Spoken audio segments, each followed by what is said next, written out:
Well, my Miscues, they fell short again, 31-29.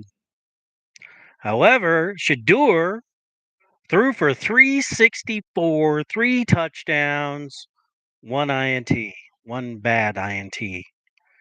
So, very much a mixed bag. Um, Scored 2 late fourth quarter touchdowns to at least make it a game and give them a chance. 2 failed 2-point conversions. I don't think that the just kicking the extra point would have made any real difference. But played Cam Ward pretty fucking tough, man. The defense was a letdown. Oh my God. They got gashed the whole game. The whole game. They could run the ball on the Browns ad nauseum. They had the center Pochich go down. The backup center came in. That was a disaster. They couldn't run the ball anymore. They couldn't. That guy had no idea how to make the fucking line calls. Simmons teed off and fucking took advantage. The defense took advantage. They forced a big fumble on Dylan Sampson, who had a hell of a game. Despite the fumble, he had one hell of a game. So congrats to number 22. Quinshawn had a big 58-yard reception, almost went for a touchdown to answer the big 65-yarder by Tony Pollard. So, well, hello. How are you, my boy, Mr. Nico? So, it was a game. It was a real game. The over-under was 33.5. So, whoever took the over, you made bank just on that bet alone because everybody picked under.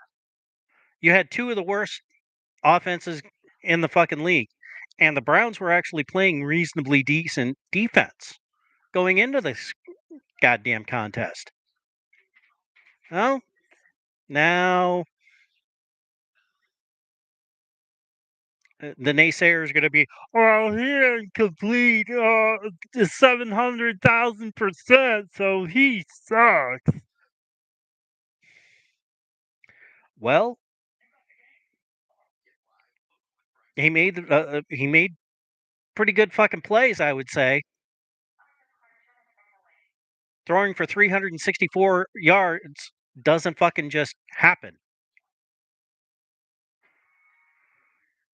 He ran in for a score on a or third and goal. So he tried everything he could to win the game. Some of the play calling was, what the hell are you doing? But you have to establish the run. You have to do that. You have to make the safeties and the linebackers move into the box to try and stop what you're doing with the running game. But if you can't really run the ball, well, then they can drop into zone and create all kinds of problems because the zone is the weakness right now. The route concepts and the players themselves, they don't know how to beat the zone. So when that happens,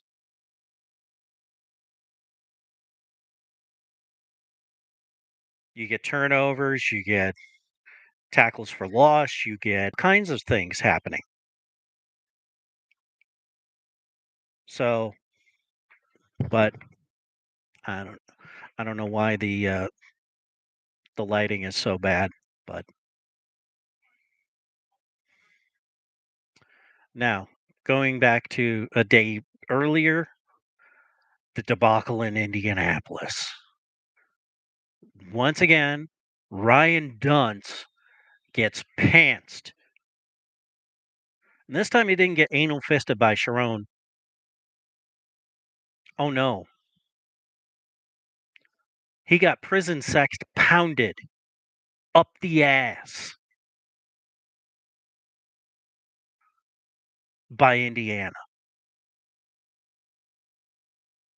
and their mouthy little asshole head coach.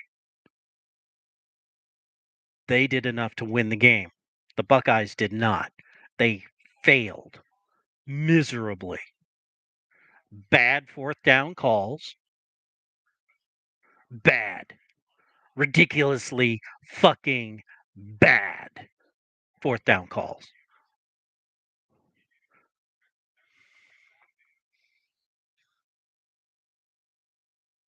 So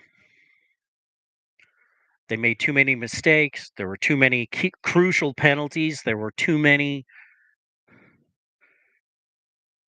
defensive miscues. Once again, they could get gashed in the fucking running game. Watching the Browns play and watching the Buckeyes yesterday, it's like they had the same defensive mentality. And they got fucking trucked the whole game. Trucked.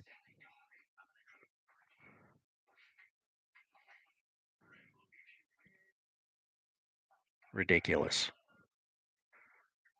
So now they're going to have to figure out what their seating is, who moved ahead of them.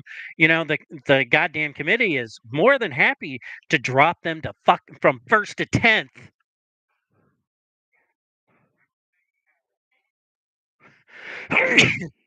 Doesn't matter how many top 5, top 10 teams they beat along the fucking way. Number 1 Texas, number 3 fucking Penn State. But they beat Michigan and they put there was so much emphasis on beating Michigan that it was probably a letdown to then play Indiana. Oh, we're definitely up for the game. No, you're not, Ryan Dunce. No, you're not. Once again, your sphincter was so goddamn tight, you were shitting out fucking conflict diamonds. Shitting out conflict fucking diamonds. You sucked balls. You know, Brian Hartline got tapped for the USF head coaching job. Well, now his head is in 17 different fucking places because he's got to arrange his staff. He's got to arrange scouts. He's got to fucking meet with kids. He's got to start fucking planning ahead. Now, is he going? Supposedly, he's going to stay with the team until the end of whatever. We'll see how that goes. You've got January registrations happening for class. Classes beginning in January. You've got practices happening. You've got seniors getting ready for their draft. So he's got a fuckload to deal with. And it showed. It was distracted fucking play calling. And it was piss poor execution. Top to bottom. Piss poor. They started off okay and then quagmire. Nuclear fucking toxic waste dump.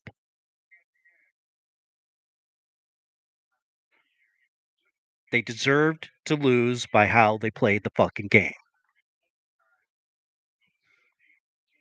And it's pathetic.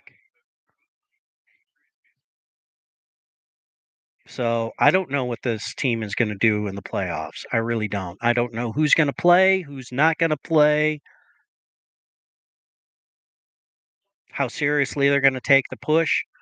But, I don't think it's going to be the same kind of rubber band effect that happened last year for the national championship run. I just don't think that this team quite has that mentality yet. They don't have a Jack Sawyer on defense. They don't have Will Howard on the offense.